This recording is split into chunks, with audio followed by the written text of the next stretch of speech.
Zillertal to malowniczy region w Tyrolu w Austrii. Naszym celem był wyjazd narciarski, a głównym ośrodkiem Hochzillertal w miejscowości Kaltenbach. Na nocleg wybraliśmy kemping oznaczony jako 5-gwiazdkowy, położony w Aschau im Zillertal. Podróż z Wrocławia zajęła nam około 11 godzin. Po drodze mieliśmy jedną wymuszoną przerwę serwisową, ponieważ zepsuły się wycieraczki w innym samochodzie, trwającą godzinę, oraz drugi postój na odpoczynek. Największe spowolnienie pojawiło się jednak pod Monachium, gdzie było bardzo duże natężenie ruchu, a także na austriackim odcinku trasy. Tam trafiliśmy na wypadek na autostradzie i ogromny korek, który ponoć jest rutyną, przed tunelem Brentfall w okolicach Straß im Zillertal. Był to pierwszy dziewiczy wyjazd naszego kampera. Podróż do Austrii wymagała jednak sporej dyscypliny ze względu na przepisy. Najważniejsze były dwie rzeczy. Pierwsza – winieta, obowiązkowa dla każdego samochodu korzystającego z autostrad. Warto na to szczególnie uważać, bo istnieje wiele stron podszywających się pod oficjalną sprzedaż. Niestety w naszej grupie jedna osoba padła ofiarą takiego oszustwa i straciła sporo pieniędzy. Z informacji obecnie wiemy, że bank zwrócił te pieniądze, ale spowodowało to naprawdę dużo stresu. Dlatego naprawdę warto sprawdzić 2 razy, na jakiej stronie kupujemy winietę i za co płacimy. Druga kwestia to waga kampera. Mandaty mogą pojawić się praktycznie za każdy kilogram powyżej dopuszczalnej masy. Nie mamy własnych doświadczeń z kontrolami, ale internet pełen jest ostrzeżeń o zerowej tolerancji austriackiej policji. W drodze widzieliśmy punkty ważenia kamperów, chociaż nas akurat nie zatrzymano. Przed wyjazdem postanowiliśmy więc dokładnie zważyć samochód. Sprawdziliśmy wagę kampera z pełnym wyposażeniem, zatankowanym paliwem, a nawet siebie i rzeczy, które zabieraliśmy. Wszystko zapisaliśmy w Excelu i kombinowaliśmy, jak zmieścić się w limicie 3,5 tony. Ostatecznie wyszło nam około 20 kg nadwagi, więc wpadliśmy na pomysł, żeby do Austrii pojechać częściowo pustym bakiem. Przy okazji zdobyliśmy ciekawą wiedzę. Litr diesla waży około 0,8 kg. Nasz zbiornik ma mniej więcej 72 litry, a nasze spalanie średnie wynosiło do tej pory około 11,5 litra na 100 km. Oznacza to, że co 100 km traciliśmy prawie 9 kg masy. Ta teoria i kilka niewiadomych wrócą jeszcze później przy rachunkach za prąd. Na kemping można było przyjechać dopiero po godzinie 14. Zanim jednak tam dotarliśmy, m.in. z uwagi na korki, postanowiliśmy od razu podjechać do Kaltenbach i kupić skipasy. Okazało się to świetnym pomysłem. O tej porze przy kasach nie było prawie nikogo. Następnego dnia rano kolejki wyglądały już zupełnie inaczej. Można było później oddać te karty w automacie i odzyskać kaucję w dniu wyjazdu. Na kempingu przywitano nas bardzo miło. Obsługa mówiła zarówno po niemiecku, jak i po angielsku. Dostaliśmy parcelę oraz klucze do prywatnej toalety wedle naszego wyboru. Czystość na terenie kempingu była wzorowa. Zaplecze sanitarne sprzątano codziennie. W domkach pokazywanych na filmie każdy miał własną część z toaletą i prysznicem. Niektórzy przechowywali również tam narty, ale było to w zasadzie zbędne. Można było je przechowywać w garażu w samochodzie. Oprócz tego były ogólnodostępne suszarnie sprzętu sportowego, a także ogólnodostępne prysznice i toalety. Nasza parcela była pokryta ziemią i trawą. Temperatura na zewnątrz wahała się pomiędzy -3 a -6 stopni Celsjusza, chwilami spadała nawet do -11, ale zdarzyło nam się również jednokrotnie +7. Wtedy trawa zamieniła się w błoto.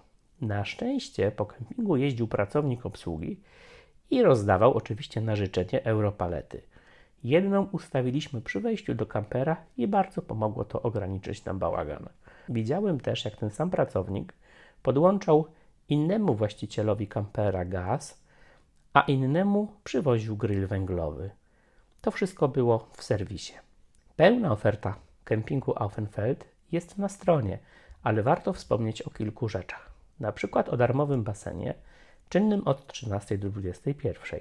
Spodziewaliśmy się małej niecki, a okazał się to pełnowymiarowy 25-metrowy basen.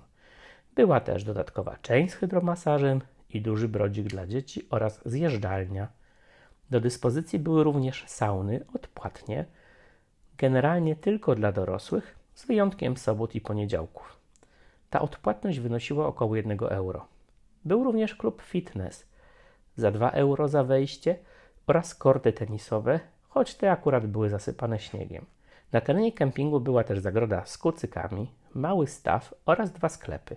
Jeden, który przynależał do kempingu, był sklepem spożywczym, ale miał tak dziwne godziny otwarcia, że właściwie trudno mówić o jego istnieniu, oraz przylegający do kempingu sklep z winem.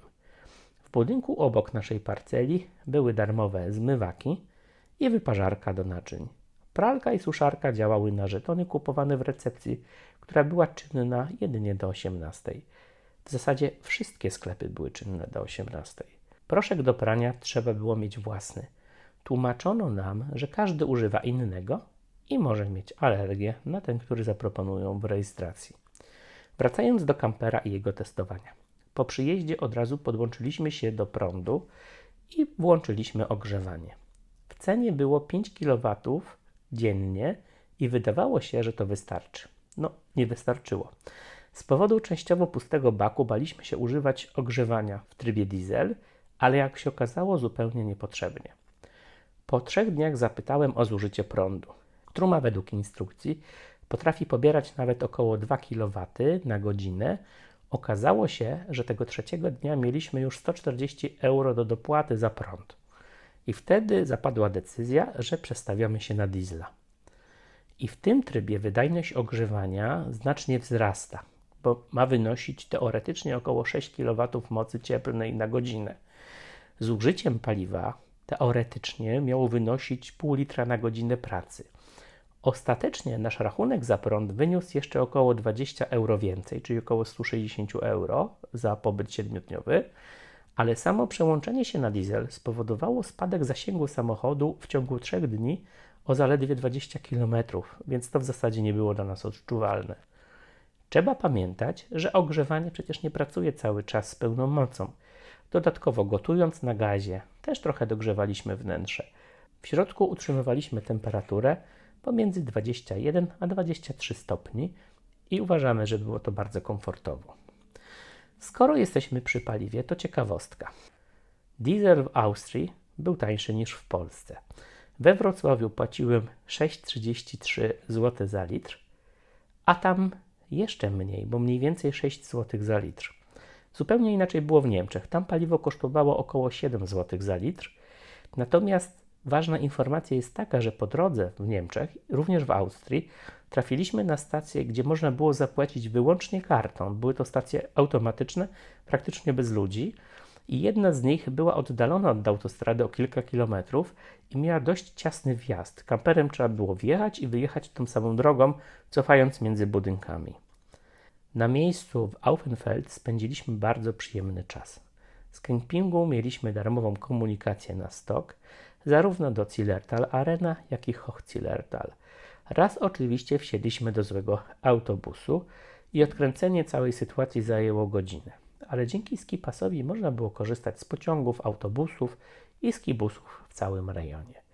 Warto jednak zauważyć przy tej okazji, że rozkłady jazdy tej samej linii bywają zmienne. Ta sama linia potrafi jechać inną trasą w zależności od godziny. Warto zaznajomić się z rozkładem jazdy. Nasz autobus po prostu raz minął kemping i pojechał dalej, ale na szczęście po wykonaniu pętli wrócił, bo właśnie o tej godzinie była zmiana trasy. Natomiast to zdarzyło się w chwili, kiedy pomyliliśmy autobus rano i pojechaliśmy w złą stronę. I to nam napędziło niezłego stracha. Dokładnie naprzeciwko kempingu, po drugiej stronie rzeki, znajdowała się linia kolejowa. W miasteczku były też 2 supermarkety. Do tego dalszego szedłem około 15 minut. Ciekawostką jest skrót przez teren kempingu i zamiast iść dookoła, można przejść obok sklepu z winem.